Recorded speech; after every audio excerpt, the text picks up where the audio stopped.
Melissa Smith from Friends of Wisconsin Wolves and Wildlife, representing Wisconsin, clearly. We have Megan Nicholson from HSUS, representing Wisconsin. We have Molly Tamulevich from HSUS, representing Michigan, as well as Nancy Warren from the National Wolfwatcher Coalition. We have Maureen Hackett for Howling for Wolves from Minnesota, as well as Christine Coughlin from HSUS from Minnesota. So we'll go in alphabetical order where each state will review the issues at hand, and then of course what we as advocates can do right now to take action and help you out in the various states. And obviously we'll do some Q&A. So those participating, please put your questions in the chat, and we'll be facilitating those when everyone's done with their presentations. So going in alphabetical order, let's start with Michigan. Nancy, take it away, Nancy. Okay, I'm going to start. I'm Nancy Warren, and I'm going to be talking to you about Michigan's war on wolves and how politics have circumvented the will of the people of Michigan.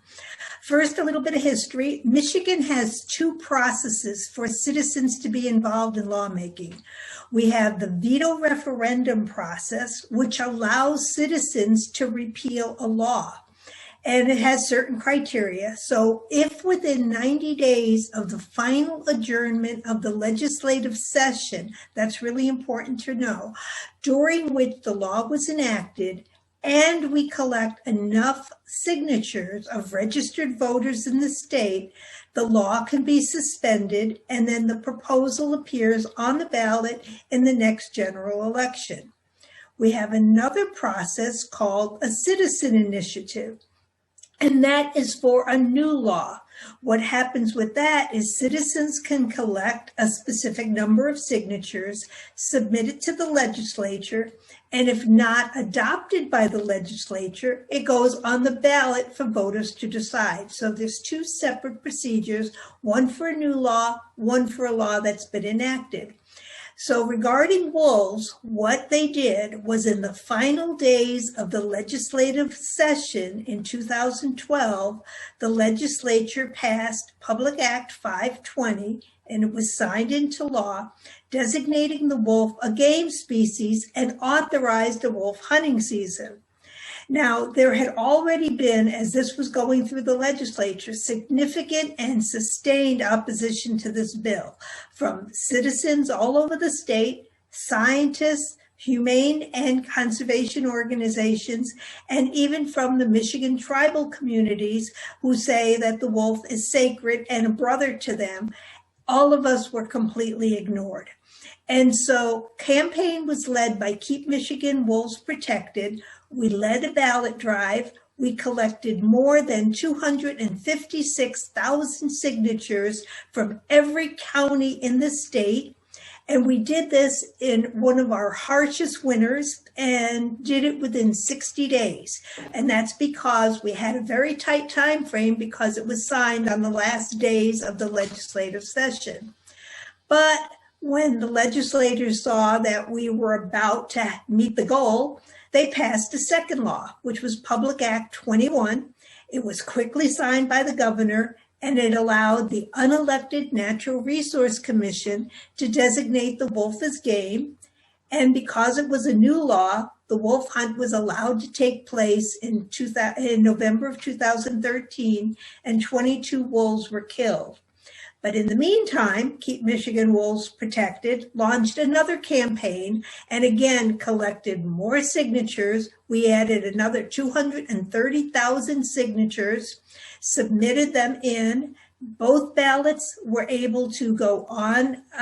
Proposals were on the ballot for November of 2014. Both laws were overturned by a wide margin, and we returned the wolf to a non-game status. So we thought, okay, this is great. However, there was a third bill that was passed, and that was done through that citizen initiative process. And it was just a little bit of tweaking of the ones that were already repealed, but that was overturned by the courts as unconstitutional.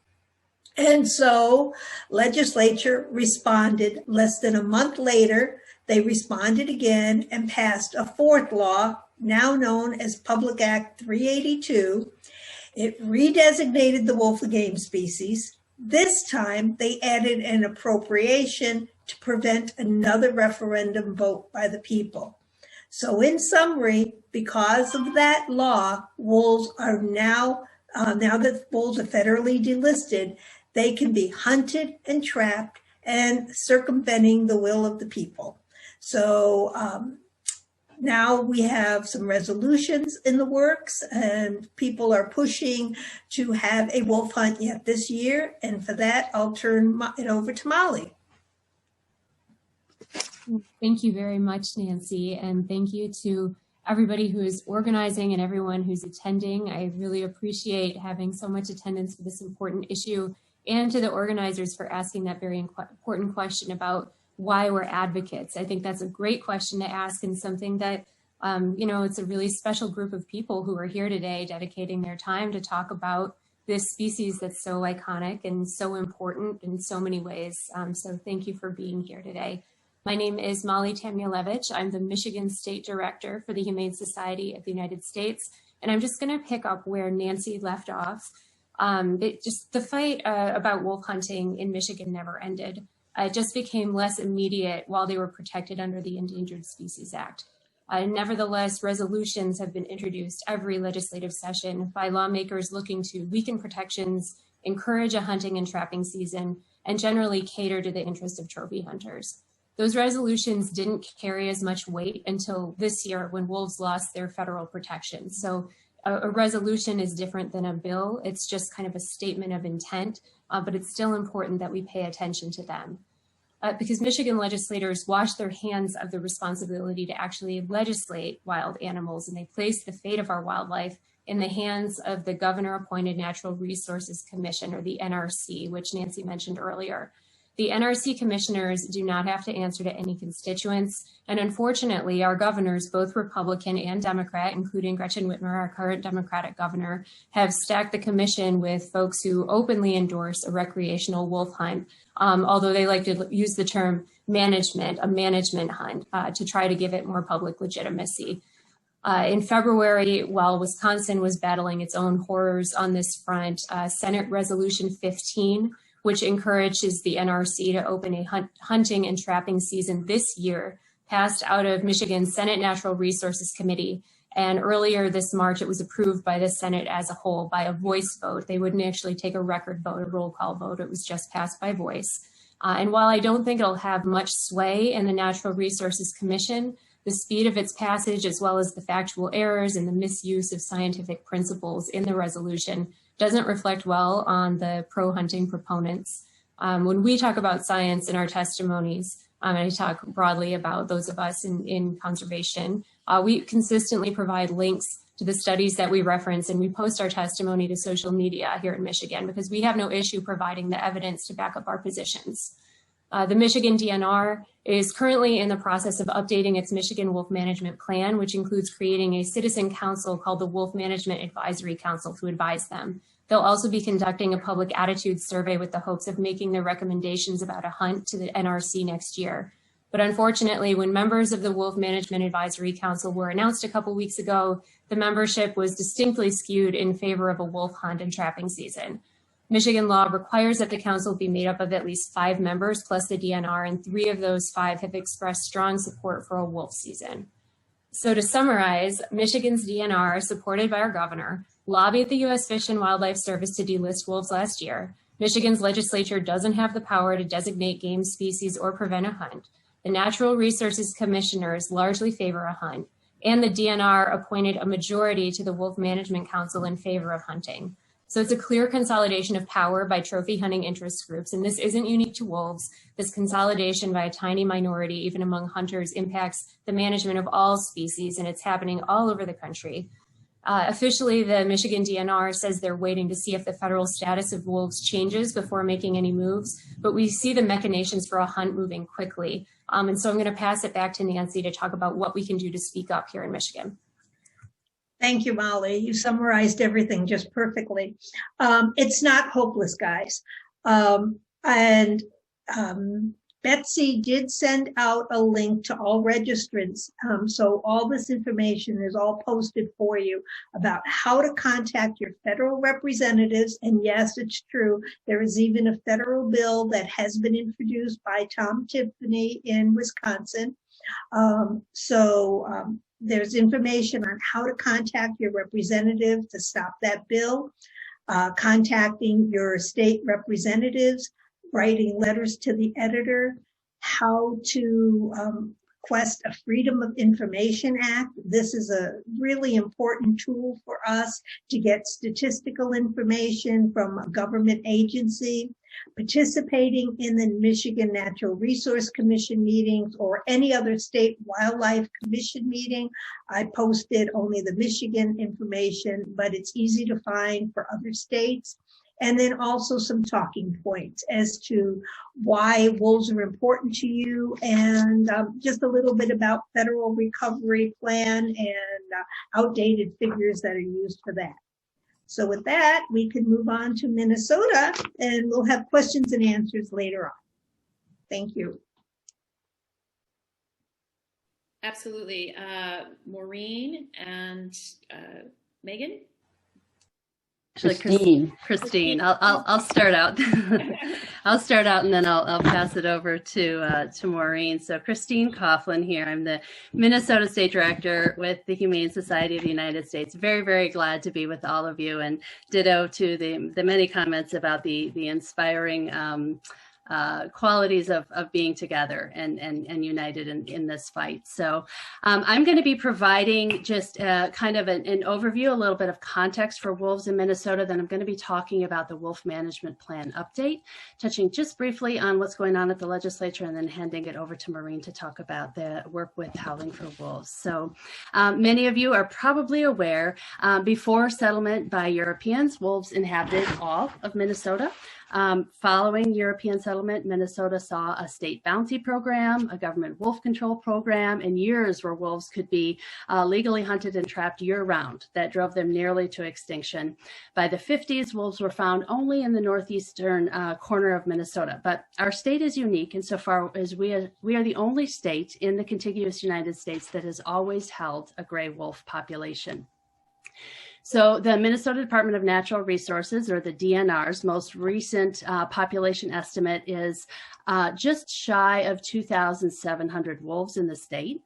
When wolves in Minnesota were federally protected under the Endangered Species Act, we are unique also in that we're classified as threatened, meaning that even when under the protection of the ESA, government officials can still kill wolves for livestock predation. So for example, in 2019, just 1.4% of the 5,150 Minnesota beef cattle farms in occupied wolf territory experienced verified wolf conflicts. But at the same time that year, officials killed 188 wolves in response. In 2001, the DNR released the Minnesota Wolf Management Plan. In that plan, they had a provision stating that a consideration of public wolf hunting and trapping would not happen for at least 5 years after federal delisting. However, in a special session of the Minnesota legislature just prior, a couple months before the final 2011 delisting rule, there were 4 lines tucked into a 101-page large omnibus budget bill that was passed repealing that 5-year wait period, repealing that moratorium, and this was done behind closed doors and without public input. So as a result, from the fall of 2012 to the end of 2014, Minnesota held 3 wolf trophy hunting and trapping seasons, during which a total of 923 wolves were killed, many of whom were pups. And nearly half the wolves that were killed with traps and snares. In a turn of event, in 2019, the Minnesota House voted against wolf hunting and trapping and were supported by Minnesota Governor Walz and Lieutenant Governor Flanagan, who is a member of the White Earth Band of Ojibwe. And she says the issue is personal for her because she's from the Wolf Clan and there's a rule against hunting your own clan. In the Minnesota DNR's July 2019 comments on the then proposed delisting by the U.S. Fish and Wildlife, they noted, quote, "A blanket delisting across the United States may not be warranted." And Governor Walz issued a public statement that delisting is the wrong decision for both ecological and cultural reasons in the lower 48. So that's a little bit of context. The wolf plan that is being updated right now, again, this is a 20-year-old wolf management plan. The DNR has repeatedly said during the process of this update, no public wolf hunting or trapping seasons are going to be occurring. In the process of updating this, they have formed a Wolf Plan Advisory Committee, gathering Minnesotans to provide input with a particular emphasis on the controversial aspects of wolf management. So the committee members, there are 20 of them, represent quite diverse perspectives, as you would imagine, of course, hunting and trapping organizations, individuals, farming, local governments, but also environmental, conservation, and wolf advocacy organizations, including HSUS, the Center for Biological Diversity, and Howling for Wolves. So as members of this committee, Humane Society of the United States, we have been strongly speaking against the inclusion of any wolf hunting or trapping seasons in this updated management plan, as well as the importance of non-lethal deterrence to prevent these rare conflicts between wolves and livestock. At the same time, the DNR is seeking advice from a technical panel of state, federal, and tribal wolf experts. Last fall, they solicited public input, public comments, and they also had a series of virtual open houses, which many of our advocates in Minnesota attended.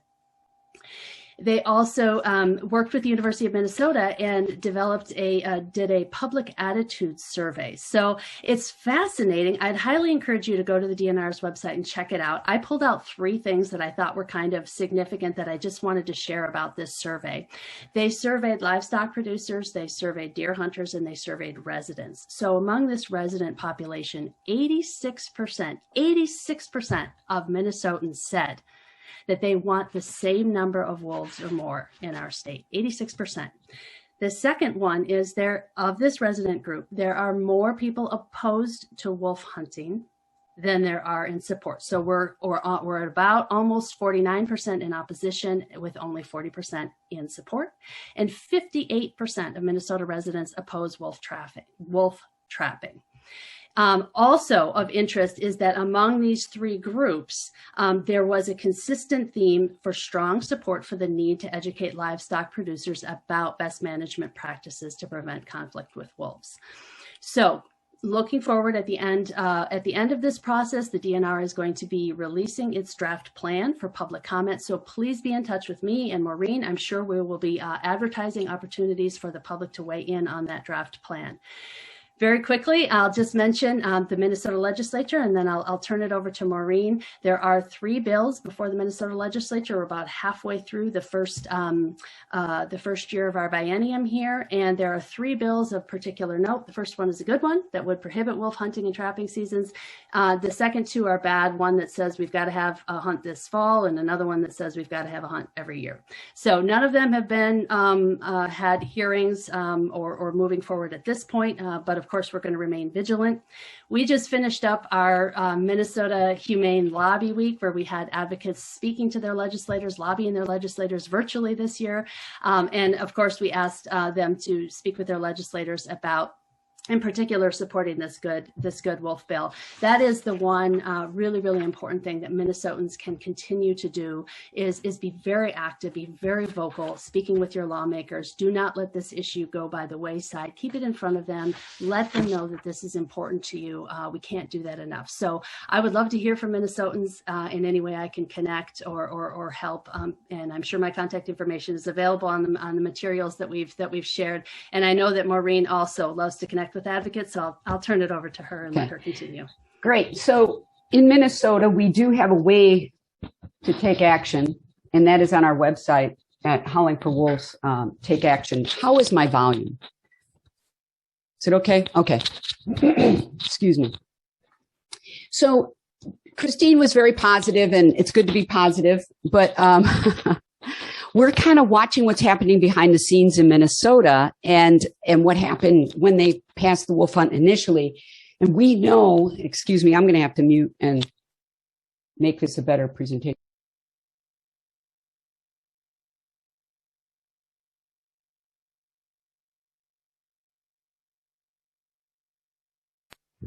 we know that we don't have the votes in the Senate to pass a wolf hunting ban. We know we don't have it.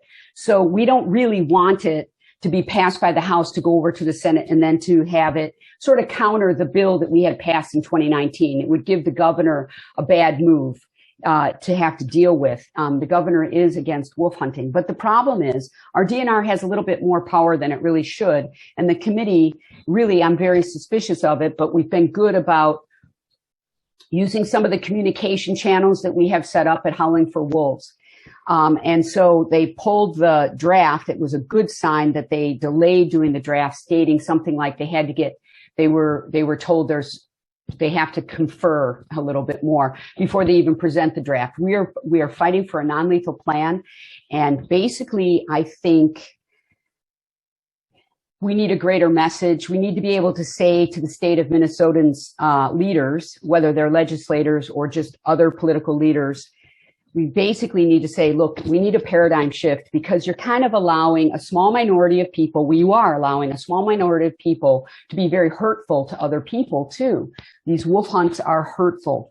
They are damaging to our society, as Betsy Klein said. So we need a greater message. A paradigm shift to non-lethal is where I'm going. And I think everybody else is going too.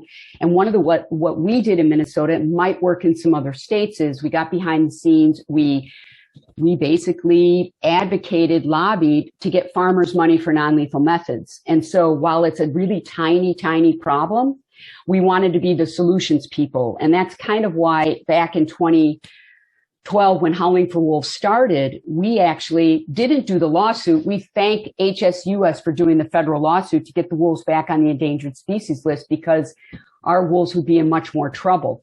Do I have 3 more minutes? Okay. So with the protection of wolves, even under federal protection, the wolf in Minnesota is killed. And with legal killing comes more illegal killing. So once those hunts started, it really opened up a open season on wolves, really.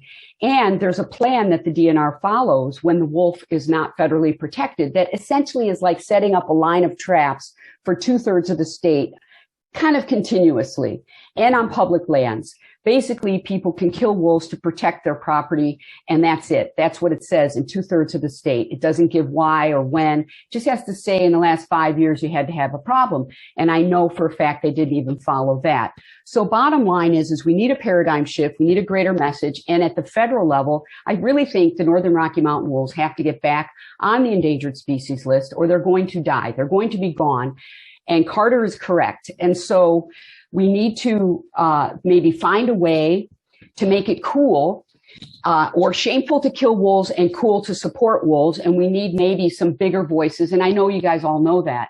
So I have a few ideas, but if anybody, has some good ideas, movie producers, actors, I know a particular, somebody that wants to take up this project and look at, why do we allow this small minority of people to control all this policy? And what is in their heads, of the people killing wolves? What is it? I really think that the federal trapper who killed 221 wolves in Minnesota in 2020 for 83 cows and calves killed, I really wonder what is in his head when he baits them to a site that he knows they're not supposed to be at for over 60 days. What goes on when he pulls the trigger? And do those wolves die of heart attacks before that anyway?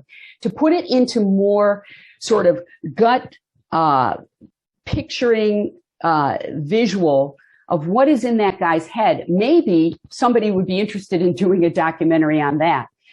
So those are some of my ideas, but support what we're doing in Minnesota. Give the governor backbone. Tell all your Minnesotans to go to howlingforwolves.org, click take action, to give our governor and our legislators backbone, because they're in a little bubble. And that's part of the reason they're controlled more. They're in a bubble and they have captured by industries, special interests. And that's what's going on all the way to the top, all over our country. There's a lot backing up this small minority that wants to kill wildlife. And it's not small. It's a big moneyed interest. So that's what I have to say. So howlingforwolves.org, take action. And also, Earth Justice has a petition for President Biden.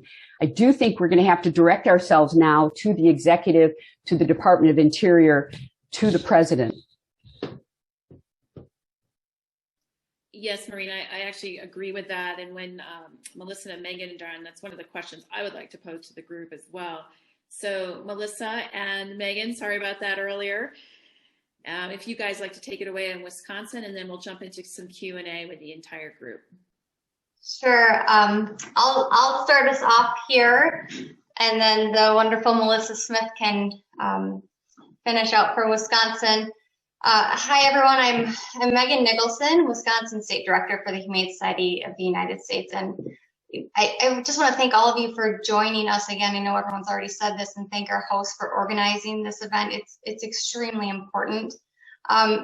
Just some brief background about myself, because a lot of times in Wisconsin, we hear the northern half of the state and the southern part of the state, and it gets a little frustrating to hear that.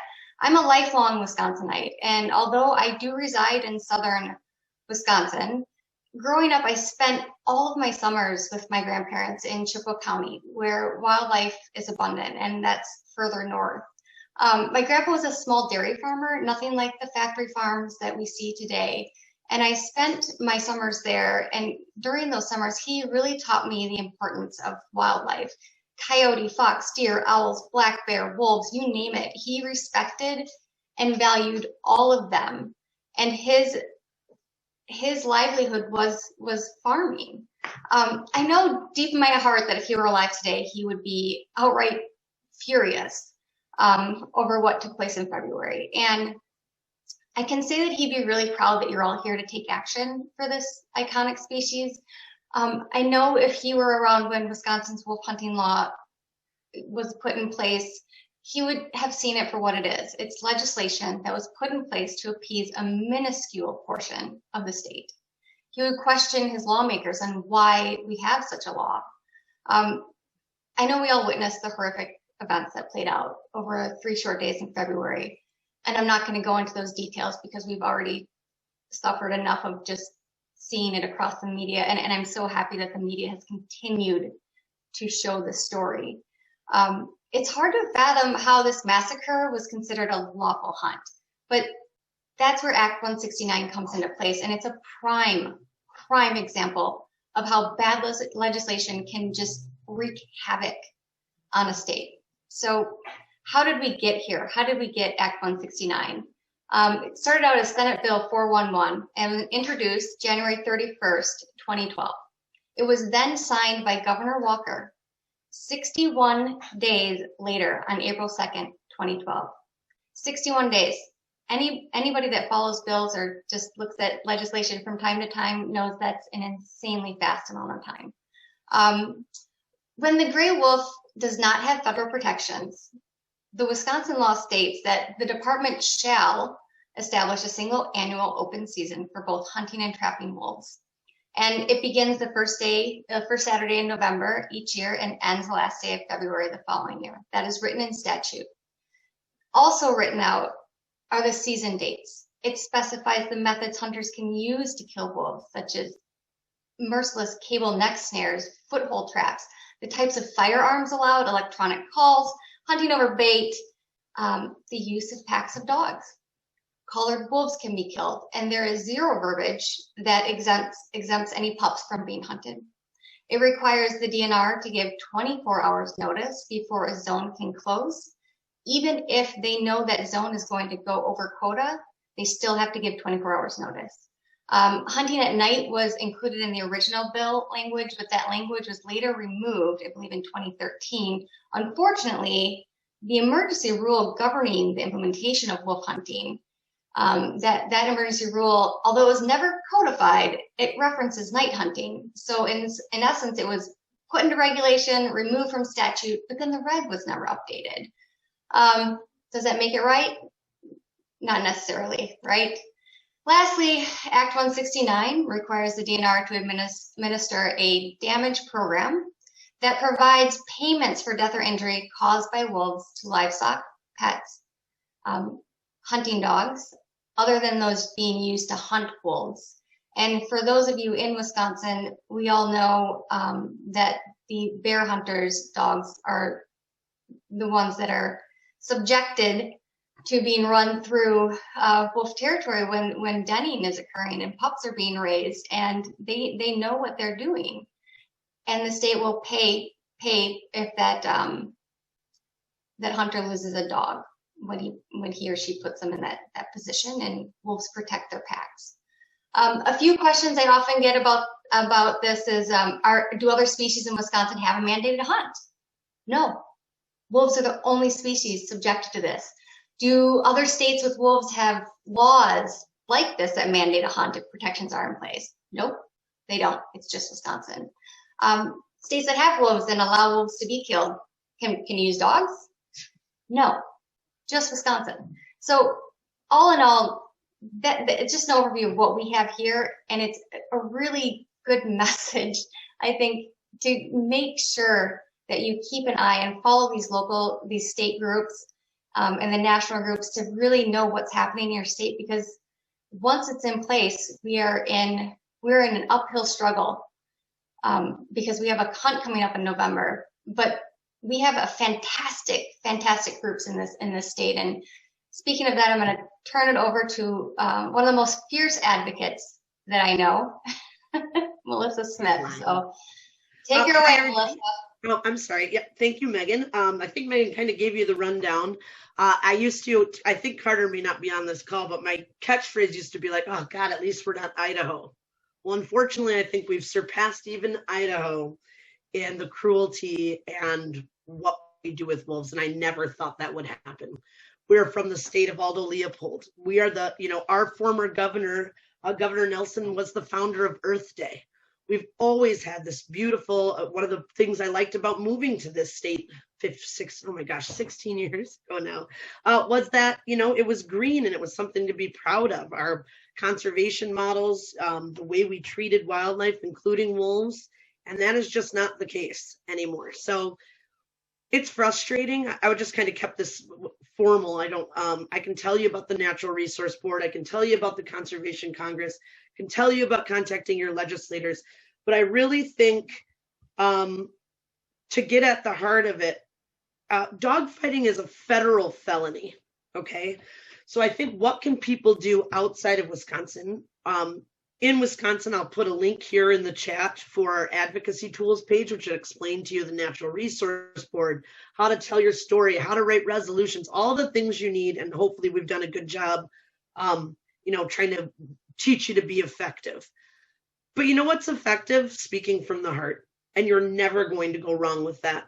So I think one thing that could really help us here in Wisconsin, if you're not from here, is call them and ask your representative in another state, have them have your governor give Governor Evers a call, or you can call them and say, why do you allow felony dog fighting in your state?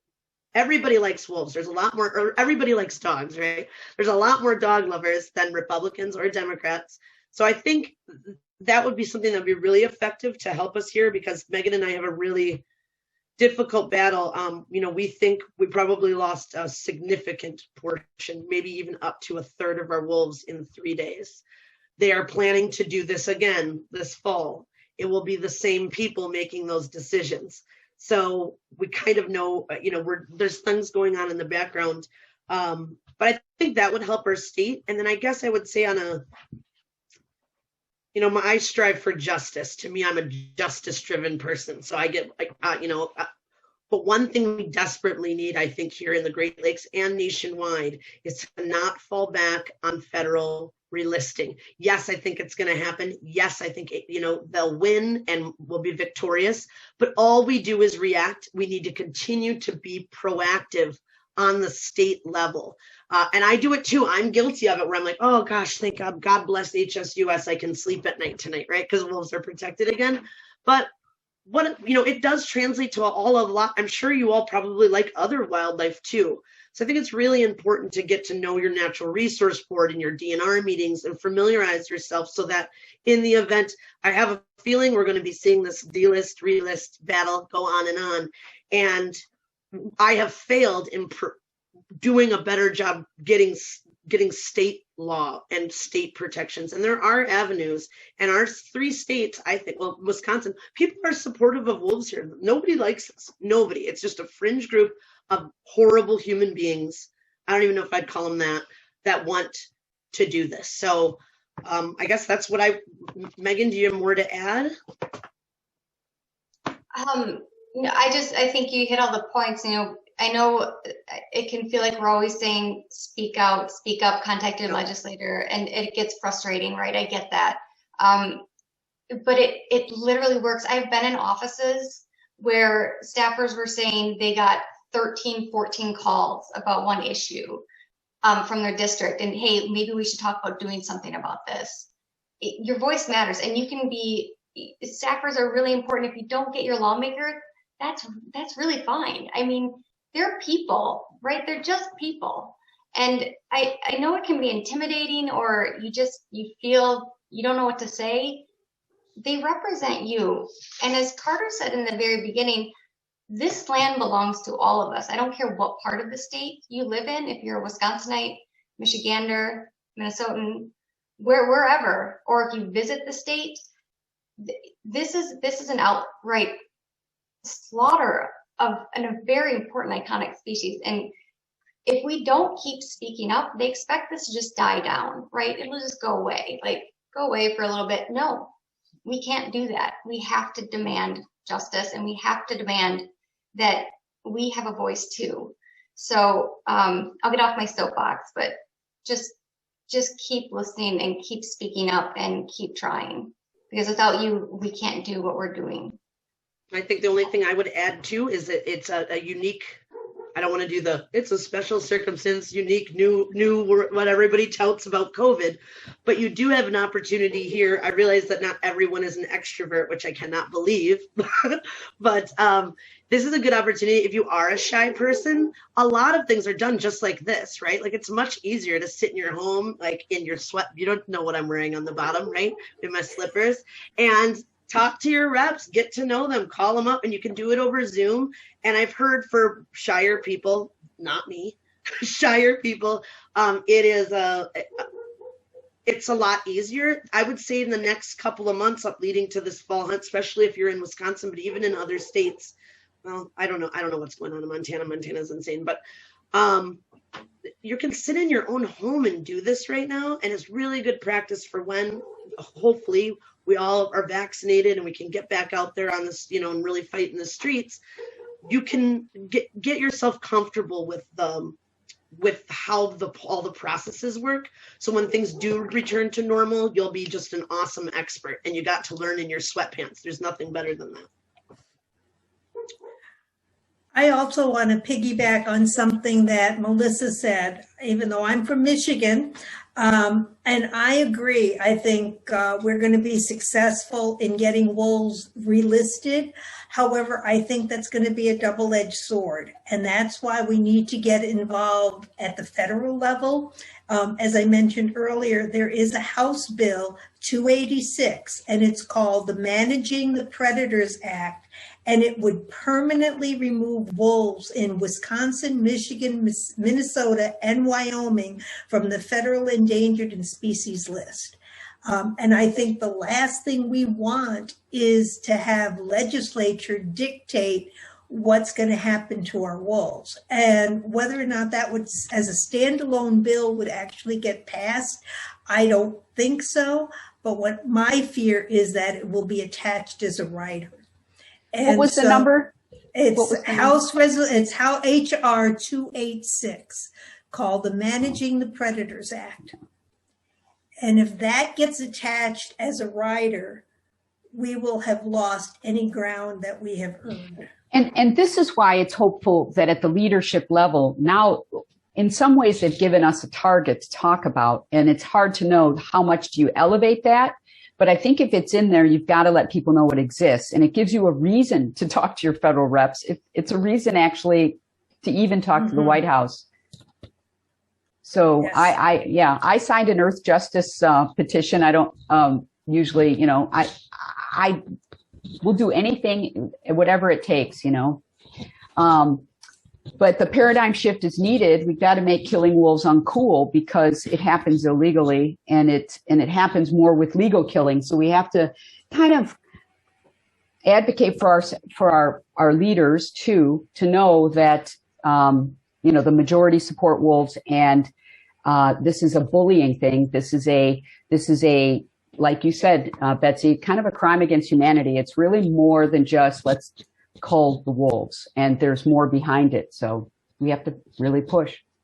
Absolutely. And I think that's a great point, because it's not just, okay, so they're killing wolves, which is terrible, but how they do it, right? Mm-hmm. And you don't have to make it up. You can go to social media and see for yourself the pleasure that they derive from doing these various things to wolves and how they kill them, as well as other wildlife.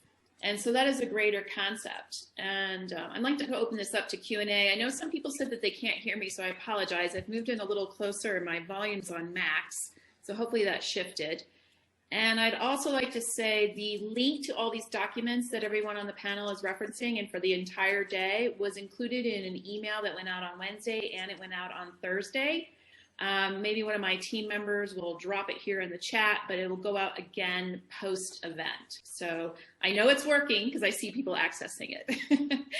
So what I'm hearing today is a lot of, short-term immediate strategies, things we can do right now, and then longer-term strategies, paying attention to what's going on in our states so that these things don't creep up on us. Or as Melissa said, when we're resting on our laurels because we think, thank goodness, the wolves are relisted again. So it requires a lot of due diligence, and I'm going to encourage everyone on this panel and participating to listen to the people on the panel and sign up for their action alerts, join their organizations so you can stay on top of the information as it comes through. These folks here are the ones looking through those details, looking through those bills, looking for those riders, making sure that that language doesn't sneak its way through. So you don't necessarily have to, but definitely join their organizations and sign up for their action alerts so that you can stay on top of that and help them where they are. I have a question. I'd like to kick it off, if you don't mind, specifically with Wisconsin.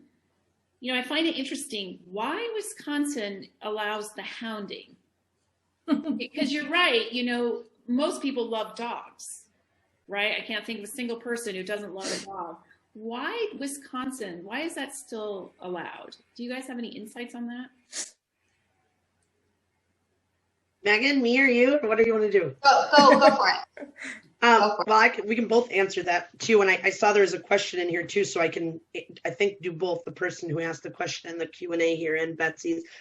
Wisconsin is a mecca for bear houndings, or what they do is they run hounds on bears and coyotes and God only knows what else now. But they're not required to have a license. We have the longest season to do that. So June and July, when wolves are raising pups, they're releasing dogs. It is an average of 14,000 free-ranging dogs on the landscape every day here in June and July. So it's a significant amount of animals. I mean, I couldn't believe that. I just got that information and I was like, that can't be that. You mean 4,000? No, 14,000 dogs, free roaming dogs chasing wolves. So really, I think the fact that our wolves kill very few of these hounds to be very good news. It just shows you how tolerant and smart wolves are. But you were asking the question here about felony animal fighting. There is no way to hunt wolves with dogs that does not lead to direct fighting. And these dogs, that they want to remove the wolves from the landscape so their dogs don't get killed while running bear, but then they turn around and use these same dogs then to hunt wolves. They're lying. They don't care. They like animal fighting. I've seen the videos. I'm sure many of you have, but it is bloody and it's stake shape. It's animal fighting. It is felony dog fighting, in my opinion. And I think the opinion of every human being with a heart. And all scientists and veterinarians, and there's nobody who thinks this except for the people that want to do it, right, and are lying about it. We don't have any license requirements. It's a free-for-all. The dogs don't even have to be vaccinated for rabies, and they're running them on wildlife. I mean, it's insane. But this has been a slow takeover over the past about 20 years, actually starting with a Democrat George Meyer, whose brother is into this, and they went in and changed the laws and opened up all of our forests and not only public lands, but private lands to this horrible practice here. So wolves are just another of the species that they're, in my opinion, doing this terrible practice on. And I could add one more note to that. When Act 169 was introduced, it was introduced the day wolves were delisted. So the very day it was delisted, and it was written by the hound hunters. So they were lobbying weeks and months beforehand so that it was ready to hit the table on the day wolves were delisted. Making a very important point. Sorry, Molly, just making a very important point that they were ready, right? Yes. They were ready for the shift. We as advocates for wolves need to be ready for the next shift. Sorry. Exactly. Please go ahead. Yeah, and there's the lobby connections that the bear hunting organization has. They're it's a small group, but they have some pull. They are known to any type of animal bill that's positive animal, even, an upgrading of our cruelty that would, they'll try and block it. Or if you just go in and look at what they say against bills, or what bills they support, it'll give you an idea. I'm sorry, Molly, you got cut off. Go ahead. Oh, it's no problem. It's just, I think it's important that we just note that certain industries often have the resources to write exceptions into the rules. So, dogfighting, sure, it might be classified as a felony and it's animal cruelty. But if you are, allowing your dogs to be killed by wildlife by intentionally setting them loose in an area where they could be hurt, you can write, if you have the resources, you can write that out. And so we see that across the board, that industry often is able to call what they do a standard practice and get exemptions to most animal cruelty laws. And we see that, across species, unfortunately. Yeah. One more thing, that was a good point, Molly, I would say is that I think it's quite important to say and point out and if you know anybody that, maybe uses dogs for pointing and that type, we have to distinguish that, because these hounders, it's really important that we get people that understand fair chase and ethical hunting and participate in that to speak out.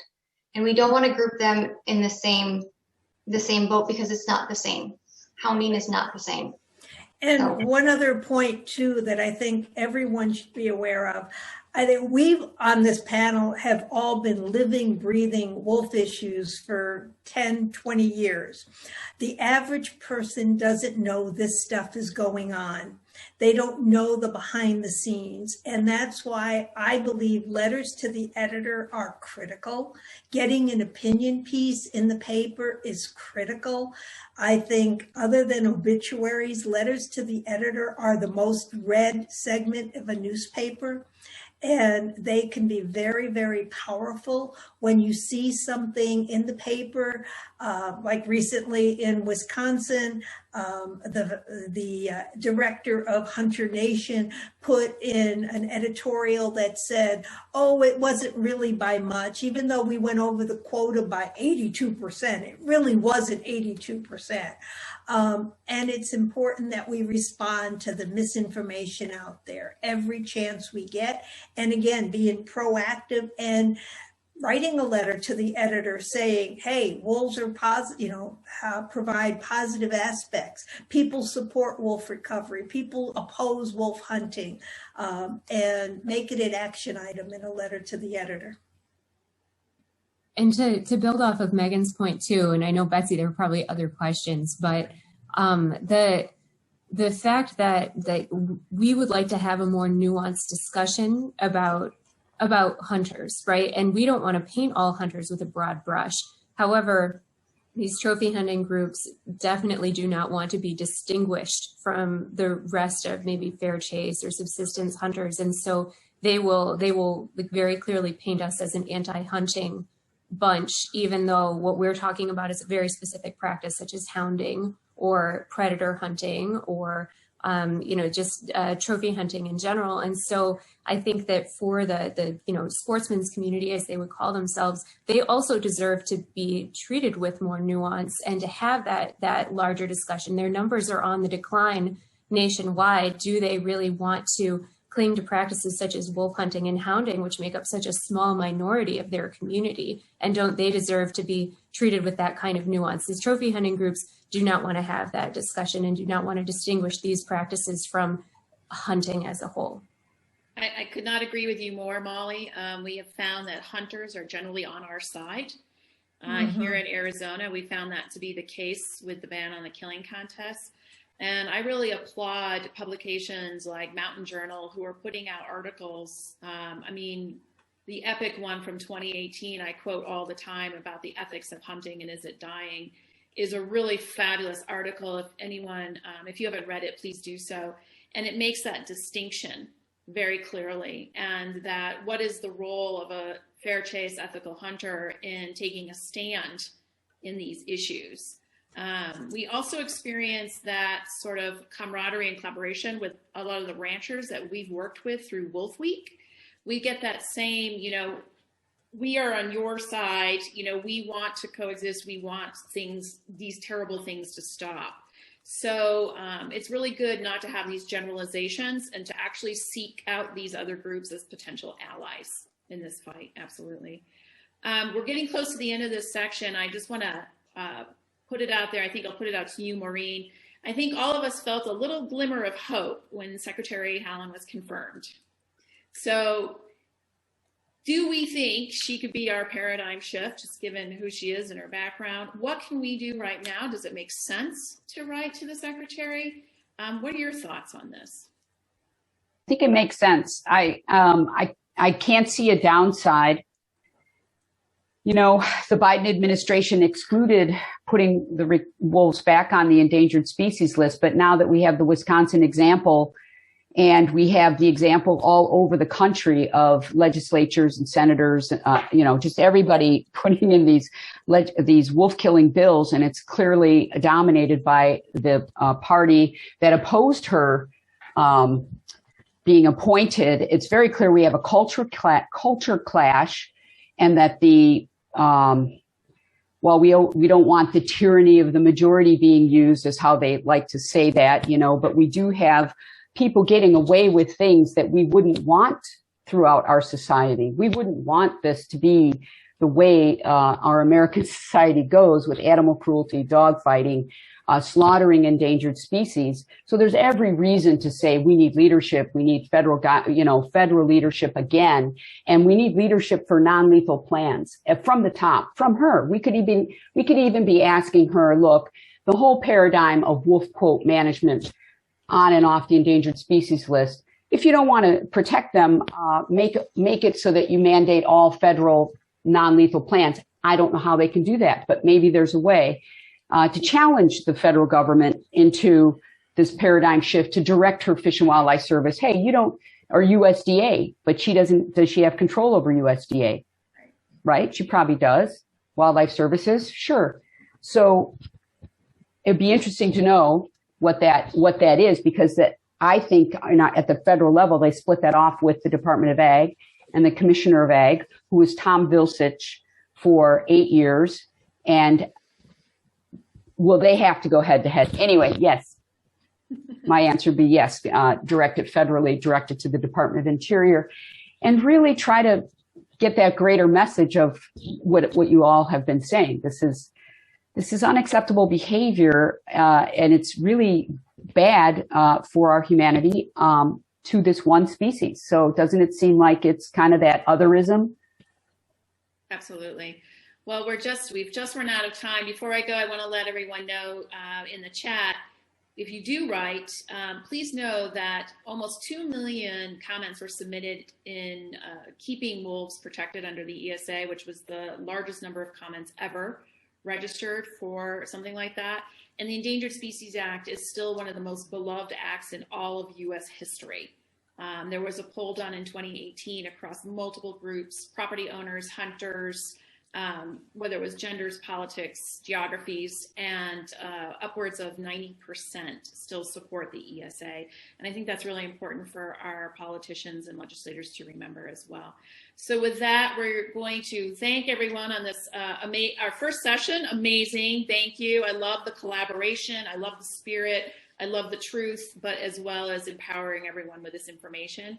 We're going to take a quick break and bring on the next group, and hope to see you all there. Thank you very much.